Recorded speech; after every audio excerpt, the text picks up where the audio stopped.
Radio. Les Français parlent aux Français. Les carottes sont cuites. Les carottes sont cuites. Sud Radio Berkov dans tous ses états. Or donc, Alstom vend à General Electric les turbines Arabelle qui commandent effectivement toutes les centrales nucléaires. Eh bien, on vend cette invention française, ce bien français à General Electric. Et voilà-t-il pas que notre président bien-aimé, eh bien, annonce à Belfort qu'on rachète ces turbines. Ah bon, si on les rachète, pourquoi les a-t-on vendues? On va en parler avec quelqu'un qui connaît la musique et qui vraiment connaît la musique, Frédéric Pierucci. À tout de suite. Sud Radio Berkov dans tous ses états. Le fait du jour. Bonjour Frédéric Pierucci. Bonjour. Bonjour monsieur. On vous avait reçu il y a quelque temps ici même à Sud Radio à l'émission et vous nous aviez raconté ce qui s'était passé vous avec Olivier Marleix. Vous aviez raconté par le menu l'étrange opération, on peut dire l'étrange opération de la vente d'Alstom à General Electric et effectivement et vous avez payé très cher vous personnellement de votre personne. Vous avez été 25 mois en prison aux États-Unis alors que vous étiez un dommage totalement collatéral, vous n'aviez rien à faire dans cette histoire. Mais alors aujourd'hui, voilà que Emmanuel Macron annonce triomphalement, on rachète. Qu'est-ce qui se passe? Expliquez-moi pourquoi on l'a vendu ici, on rachète, et pourquoi on rachète aujourd'hui. Alors, moi, dès que je suis revenu en France, donc en septembre 2018, je suis allé voir le gouvernement avec un projet de rachat de cette activité que nous avions vendue. Et donc, j'ai fait un tour de table avec des anciens dirigeants, cadres dirigeants du groupe Alstom. Je suis allé voir des investisseurs, je suis allé parler aux acteurs étatiques et je leur ai dit voilà, la chose suivante. General Electric est en quasi banqueroute, non pas à cause du rachat d'Alstom, mais à cause de dettes qui datent de l'affaire des subprimes, où à l'époque, General Electric était principalement une banque, et avait été sauvée de la banqueroute par les autorités américaines qui avaient injecté 139 milliards de dollars. 139 milliards de dollars. 139 milliards uniquement pour General Electric? Uniquement pour une entreprise. Donc, si on avait laissé le marché faire en 2008, c'était Alstom qui rachetait General Electric dans son ensemble pour un modique euro.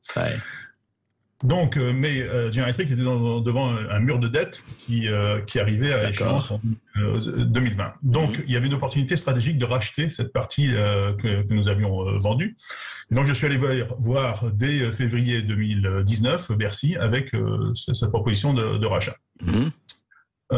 Pendant quasiment 2 ans, on m'a écouté poliment, mais on m'a dit écoutez, General Electric ne met pas ça en vente et donc circuler, en gros, il n'y a rien à voir. Rien à voir, Sauf que début 2020, General Electric a vraiment remis ça en vente. 2020 ou 2021 2020, oui. 2020, ils ont vraiment remis ça en vente dans un package plus important. Et des fonds américains se sont positionnés sur cette affaire. Donc on a failli ne pas pouvoir racheter cela parce que General Electric avait d'autres vues.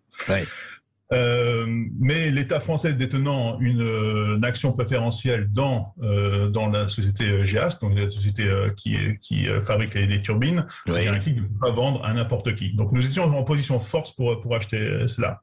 Au lieu de saisir l'opportunité en 2020, on a laissé traîner. Est arrivé le Covid.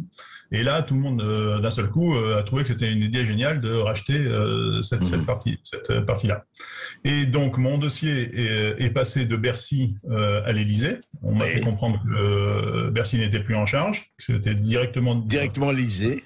L'Élysée, vu l'historique du projet avec le président de la République. Et que mon dossier était très bien, mais qu'on allait le donner à EDF pour faire à EDF.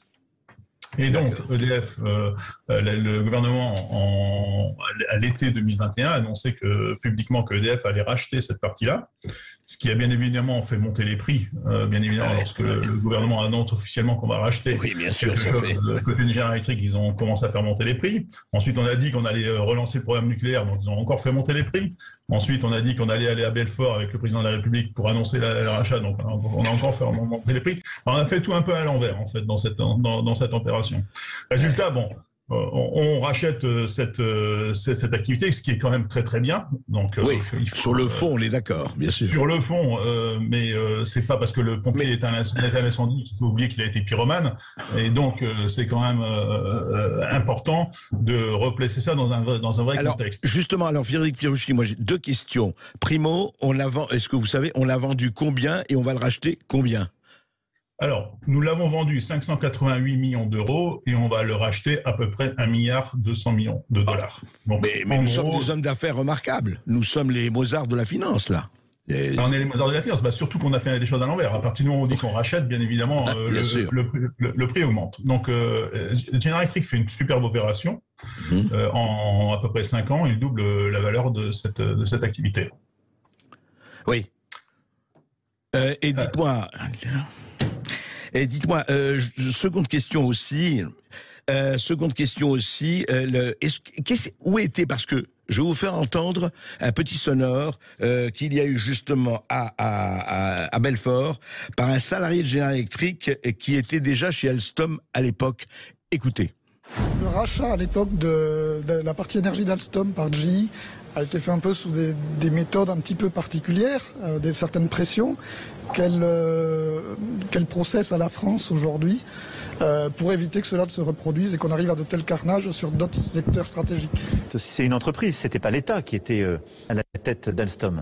Compte tenu de sa structure capitalistique, de son histoire et de son emprise, l'État avait à en connaître, y compris aussi parce qu'il peut bloquer certains types d'investissements. Mais d'abord, c'était le choix d'une entreprise privée, avec beaucoup de confidentialité quand il y a ces débats. Donc ce qui est vrai, c'est qu'à l'époque, mon prédécesseur, les ministres de l'époque, l'ont su très tard. C'est-à-dire les documents étaient signés. Bon. Donc c'est peut-être ça qui a perturbé et qui, je dois le dire, est jamais agréable quand vous avez à le vivre, parce que ça s'est su tard. Mais j'ai envie de dire, c'est la vie économique. Alors c'est la vie économique, Frédéric Pierucci, et qu'était exactement quand il y a eu la vente des turbines Arabelle à General Electric, Emmanuel Macron était à l'Élysée ou il était déjà ministre de l'économie? Alors cette vente a duré un petit moment. Au début de la vente, Monsieur Macron était secrétaire général adjoint de l'Élysée. Il avait d'ailleurs commandé une étude à T. Kearney, qui est un cabinet de conseil américain, pour éventuellement voir comment Alstom pourrait être vendu. Donc ça a été révélé par la commission d'enquête parlementaire par Monsieur Marlex. Ensuite, il a quitté très brièvement le gouvernement et il est revenu en ministre de l'économie et des finances, et c'est lui qui a signé la vente en novembre 2014 d'Alstom à General Electric. Oui. Donc il n'était pas un collaborateur comme il le laissait. Oui, il dit je n'étais qu'un collaborateur, oui, dit-il. Oui. Voilà.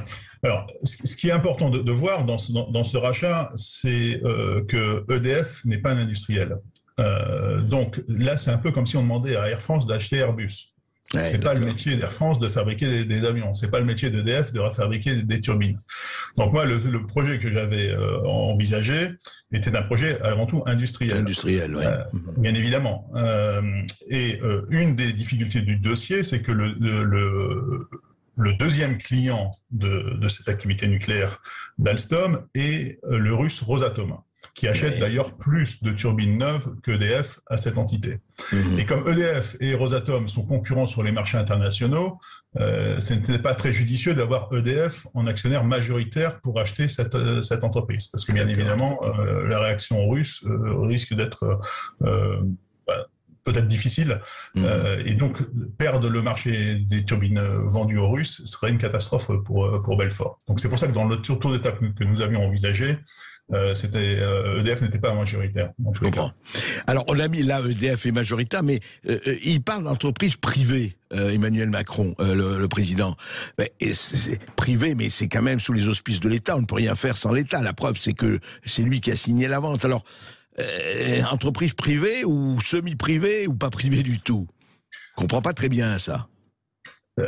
Alstom, à l'époque, était une entreprise privée, mais vous avez eu un décret qui avait été signé par M. Montebourg, qui était ministre, qui autorisait l'État à bloquer des rachats d'entreprises privées pour les intérêts stratégiques de la nation. Donc là, ce décret signé par M. Montebourg n'a pas été utilisé par M. Macron au moment de la vente, alors qu'il aurait très bien pu bloquer cette... C'est ça, il aurait pu bloquer cette vente au moment de... Oui. Puisque c'est un, comment dirais-je, c'est un atout majeur. Enfin, c'est voilà. C'est un atout majeur. C'est plus qu'un atout majeur parce que on parle de la souveraineté énergétique de la France. En abandonnant ces turbines à General Electric, à l'époque, on a abandonné notre capacité à entretenir ces turbines. Et donc, on a mis dans les mains d'une entreprise étrangère énormément de pouvoirs qui sont d'ailleurs utilisés très rapidement après. Je vous rappelle quand même que General Electric a menacé EDF d'arrêter de leur fournir des pièces de rechange pour les centrales nucléaires françaises s'ils ne renégociaient pas le contrat de service. Oui, c'est extraordinaire. Donc c'est extraordinaire. Donc grâce à ce rachat, on va quand même récupérer cette souveraineté, ce qui est extrêmement important. Mais il y a quand même eu beaucoup de cas savants, bien évidemment. Il y a notamment eu plus de 1200 personnes licenciées à Belfort. Oui, il ne faut pas oublier. C'est-à-dire, en fait, le grand bénéficiaire, c'est General Electric dans cette histoire-là, pour le moment. Pour le moment, General Electric est devant un mur de dette. Il doit vendre, et ça avait été déjà annoncé par son PDG il y a déjà plus de 3 ans. Et donc là, il vend bien. Et alors, et une chose quand même, le know-how, enfin le savoir-faire, est-ce que General Electric peut, bon, on va racheter les turbines, c'est très bien, enfin c'est très bien, on aurait pu y penser avant de vendre, mais bon, une question, est-ce que General Electric peut donner le know-how, le savoir-faire, est-ce que les brevets appartiennent à qui aujourd'hui ? Alors ça, c'est une des grandes questions, parce que là, en fait, ce qui a été signé, c'est simplement un accord de commencer des négociations de manière exclusive. Oui. Il y a beaucoup de zones d'ombre qui ne sont pas résolues. Le problème des brevets, le problème des équipes d'ingénierie qui sont à Belfort, à Massy et à Boulogne. On ne sait pas très bien où est-ce que ça va finir. Donc, en fait, on ne comprend pas vraiment cette annonce d'il y a 2 jours parce que l'accord n'est pas finalisé. Ouais, c'est ça. Il y a encore beaucoup de semaines avant qu'elle soit finalisée. Ouais. Et en fait, non mais ce qu'on voit avec ce que vous racontez, Frédéric Pierucci, et cette aventure, c'est qu'au fond, on ne fait pas confiance, et pourtant vous étiez bien placé, il faut que l'État se mêle absolument de tout, ce que on peut comprendre. Mais enfin, vous aviez pas, votre projet était quand même peut-être mieux ficelé, en tout cas, à l'époque, et là on a l'impression, on ne dit pas en catastrophe, mais il s'est passé le Covid, il y a le problème, effectivement, on voit des pannes d'électricité ou du manque d'électricité, on le voit très bien, toute l'Europe se met au nucléaire aujourd'hui, ou presque. Est-ce que c'est encore quand même, et encore une fois, c'est pas seulement ce gouvernement, est-ce qu'il n'y a pas une forme, d'un côté, d'amateurisme, et d'un autre côté, c'est l'État qui fait tout, les privés, vous attendez qu'on vous donne le feu vert, ou qu'on vous ne donne pas le feu vert en fonction de telle ou telle préférence? Il y a un peu de ça, mais surtout, là, ce qui est quand même inquiétant, c'est que EDF ne voulait pas racheter. Le directeur général d'EDF, M. Lévy, a dit à plusieurs reprises qu'il n'était pas intéressé par ce rachat des turbines nucléaires. Ouais. Ce qui est normal, c'est pas son boulot. Son travail, ce n'est pas de faire des copeaux. Son travail, c'est de faire marcher des centrales électriques. Donc, on va se retrouver devant une activité qui va être rachetée par quelqu'un qui ne veut pas la racheter. Oui. Donc, alors, on lui a tordu le bras pour qu'il le fasse. Il l'a fait en bon soldat, mais au bout du compte, il va bien falloir ensuite gérer ça. Donc, effectivement, on se retrouve dans une politique qui est une politique court-termiste sur des sujets extrêmement importants qui ont besoin de réflexion long terme. On ne peut pas vendre cette activité-là qui est stratégique et la racheter 5 ans après, fermer Fessenheim et déclarer et vouloir fermer 12 réacteurs et derrière déclarer qu'on va en faire 14. 14 ouais. À la fois forcer EDF à augmenter la capacité qu'ils vendent à perte via le mécanisme de l'AREN et en même temps négocier à Bruxelles que le financement des futures centrales nucléaires soit approuvé par la Commission européenne. Enfin, c'est le grand écart sur tous les sujets nucléaires et c'est ça qui est extrêmement dangereux. C'est le grand écart sur tous les sujets énergétiques. En fait, on ne voit pas où est la direction.